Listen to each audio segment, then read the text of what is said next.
Vamos agora discorrer sobre os prejuízos que o bullying causa às suas vítimas e a relação também de prejuízos que podemos associar aos autores do bullying. Vejamos, com base em pesquisas, tá? Vocês têm aí no slide 29 referências de pesquisas que tratam do assunto. Então, nós temos aí prejuízos psicossomáticos, com queixas, que são aquelas queixas que o paciente tem, mas sem evidências clínicas. Temos também exemplos da internalização, que faz com que o sujeito desenvolva ansiedade, depressão e outros transtornos mentais, psiquiátricos. Temos como prejuízo a externalização, porque alguns internalizam, sofrem com ansiedade, com depressão, e outros externalizam. Por meio do quê? Da agressividade. Sofre o bullying, né? Ou seja, sofre como vítima, e em algum outro ambiente externaliza aquelas dores causadas pelo bullying, por meio da agressividade. Desenvolvem problemas de sono, porque o sono ele tem várias fases. Chegamos a tratar disso pontualmente em alguma das nossas sessões formativas. O sono tem fases e é preciso estar bem relaxado para podermos passar por todas as fases. E no dia seguinte, né, nos levantarmos recuperados. O que ocorre se o sujeito tem ansiedade? A ansiedade, ela interrompe o sono. É preciso ter tranquilidade para dormir. E a ansiedade, ela acaba com a tranquilidade. E temos aí também o exemplo mais drástico. Por quê? Porque não tem solução, que é o suicídio. E aí, quando o sujeito utiliza palavras como sumir, que quer desaparecer, que se pudesse desapareceria, né? E começa a dar esses e outros indícios que fazem referência a uma situação de suicidalidade. E em relação aos autores, as pesquisas mostram que, se eles são autores de bullying e que têm na sua história de vida vivências de violência, sofrem violência, são sujeitos, né, mais propensos a desenvolver hábitos relativos a vícios, por exemplo.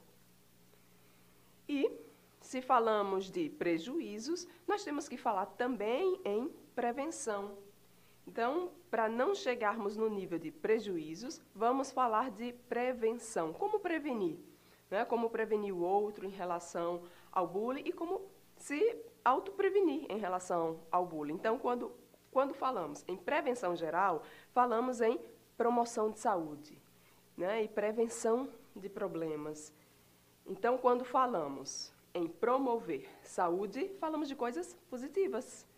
A empatia e o desenvolvimento de diferentes experiências estão na base da promoção de saúde.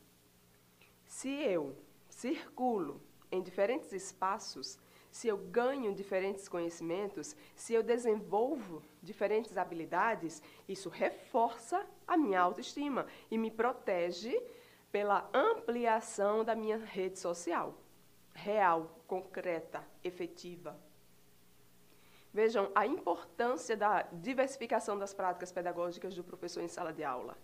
As crianças, os adolescentes, precisam passar por diferentes experiências, desenvolver diferentes habilidades. As diferentes experiências, elas nutrem o indivíduo de boas expectativas. Assim, se ele vai mal em algo, afinal de contas, não podemos ir bem em tudo que fazemos a todo tempo. Então, se o sujeito ele vai mal em algo, mas percebe que está indo muito bem em outra situação da vida dele, ele percebe que a vida dele não vai acabar. Isso compensa, isso termina compensando no sujeito, na criança, no adolescente, né, diante dos desafios que ele tem a enfrentar. E a rede social real, ela, aliás, presencial, é melhor falarmos presencial do que real, né? Porque para algumas pessoas a rede social virtual ela é real, pelo impacto emocional que causa. Então, a rede social presencial, ela protege o sujeito. E aí, vamos a exemplos negativos, para ficar mais claro. Há pais que dizem, por exemplo, você está indo mal na escola, então vou te tirar do judô, que você gosta tanto. Gente, isso pode alimentar ainda mais o lado ruim da escola na cabeça daquela criança. Ou, no mínimo, você, como um pai, estará ensinando ao seu filho que as coisas que se adquirem na vida, elas se adquirem com base na chantagem, com base na ameaça. E falando em prevenção, quando falamos em prevenção, falamos em redução de fatores de risco. E qual é a base para a redução de fatores de risco? A informação. Ao aprender, ao ter informações, ao desenvolver conhecimentos, a pessoa ela adota, até inconscientemente, uma postura preventiva. Então, rede de amigos, informação, reforçadores diferenciais, ou seja, mostrar que o sujeito pode avançar sem ter que necessariamente ameaçá-lo, como o exemplo negativo aqui que eu dei do pai. E exercício físico também contribui, né, para que o sujeito mantenha-se ativo e neurobiologicamente responda bem aos desafios que a vida lhe apresenta. Nós temos, inclusive, aí no slide, né, no slide aí, número 30, um exemplo de uma publicação, resultados de pesquisa, que associam, né, esses resultados associam os exercícios físicos a um fator de prevenção contra bullying.